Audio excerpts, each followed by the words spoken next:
Part 9. The Ancient Journal, the Blueprint of Destiny, and the Inheritance of Knowledge. Chapter 1. The Fragile Vellum of Sacred Purpose. High on the mountain path, exposed to the increasingly thin air, Alara found a momentary sanctuary in the lee of a monolithic rock outcrop. Here she retrieved the most precious item in her possession, the object that transcended mere physical necessity and defined the spiritual core of her entire journey. This was the ancient journal, recovered from the deepest, most secure chamber of the village's forgotten archives. The leather binding is both cracked and dry, a brittle shield protecting the fragile core of centuries of silence and forgotten wisdom. The paper within was equally delicate, the paper thin and brittle to the touch, demanding a reverence and patience that matched the mountain's own. This book was not a mere travelogue or diary. It holds the reasons why she must climb high, serving as the profound intellectual and spiritual blueprint that endowed her arduous journey with its ultimate, non-negotiable meaning. It was, in effect, the distant source that promises so much, a promise not of petty gain or ephemeral glory, but of profound, necessary, world-altering knowledge.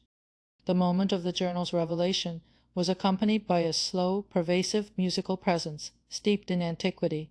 The harmonium sustains a wheezing old sound, a fragile yet immensely resonant chord that felt like a breath of ages trapped within the reeds.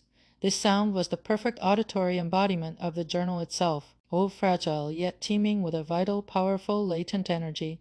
The harmonium spoke directly of the knowledge waiting buried in the ground, the essential truths about the cosmos and humanity's place within it, that had been lost beneath the crushing weight of time and ignorance, waiting for a dedicated seeker to unearth them.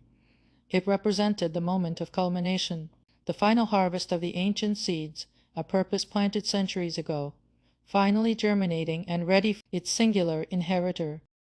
The atmosphere around Alara grew still and heavy, charged with the immense gravity of historical significance. With meticulous care, she opened the book to the pages marked by a piece of dried moss, her fingers tracing the delicate, archaic script. Chapter 2.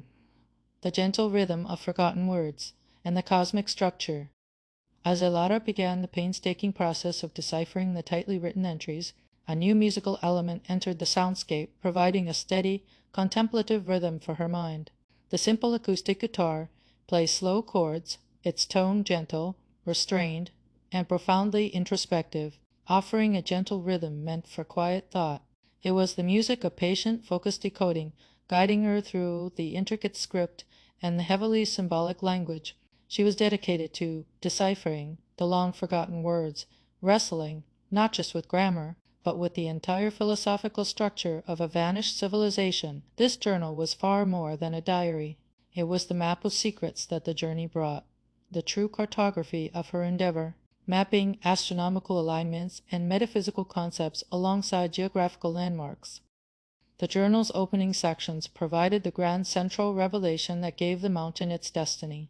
It tells of structure built upon the peak, a colossal, permanent, and geometrically perfect edifice, unlike anything the valley legends describe. This structure was designed not for dwelling or defense, but for pure observation, an observatory watching silent stars.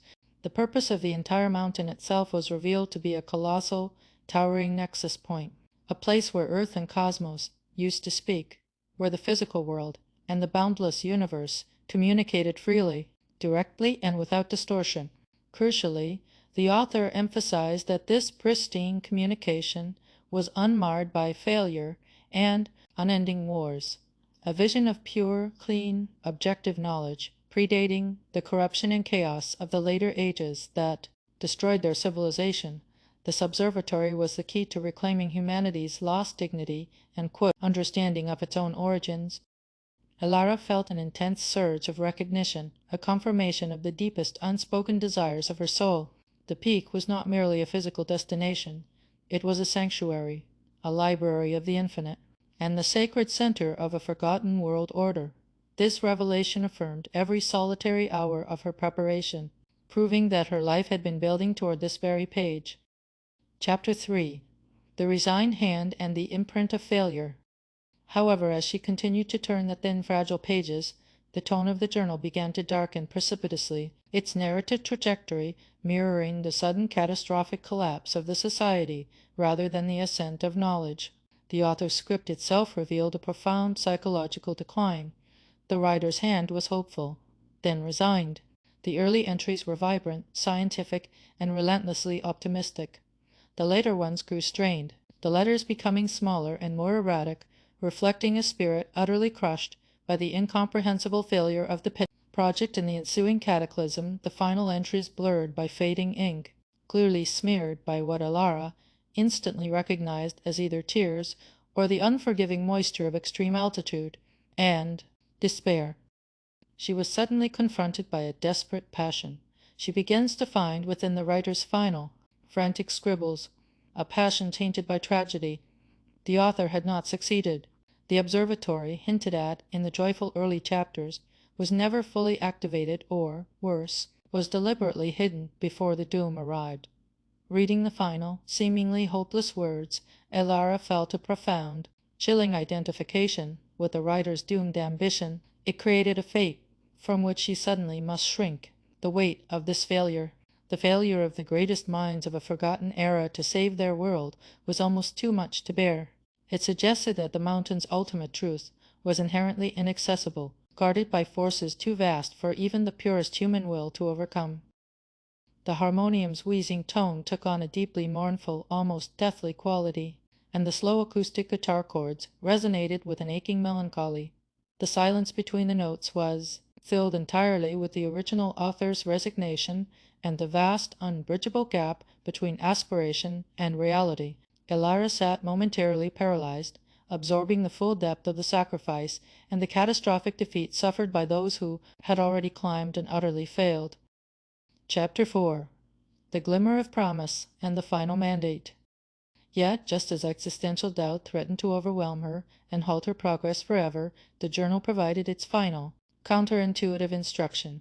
The enduring promise of the peak was not in the success of the first climber, but in the survival of the truth, preserved for the last. But still, the promise glimmers through the dust, an enduring ray of tenacious hope, embedded in the text's very existence. The final, nearly illegible scrawl insisted that knowledge holds a power to define existence itself.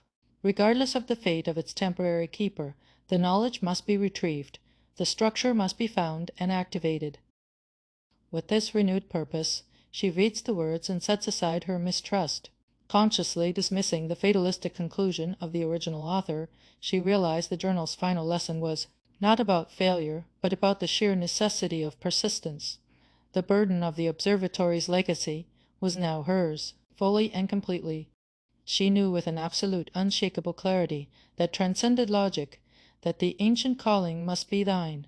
The destiny that had pulled her from the valley was not accidental. It was an inheritance, a sacred trust passed down through the centuries, demanding completion. The ritual was complete. She closes the worn book with careful hand, a gesture of immense respect and final, total commitment. The heavy air of age is now upon her soul, a spiritual mantle of profound, world-altering responsibility. Replacing the simple innocence of her initial journey, the journal was more than a book. It was the first true blueprint of the Promised Land, transforming the lonely, arduous, and potentially meaningless path into a definite, historical, and cosmic mission. It served to make the lonely, distant quest feel whole, endowing her solitude with a massive, world-altering purpose. With the harmonium's sustained note finally fading into the pure cold silence of the high peaks, Alara stood, the ancient blueprint secure in her pack, ready to complete the mission of the forgotten.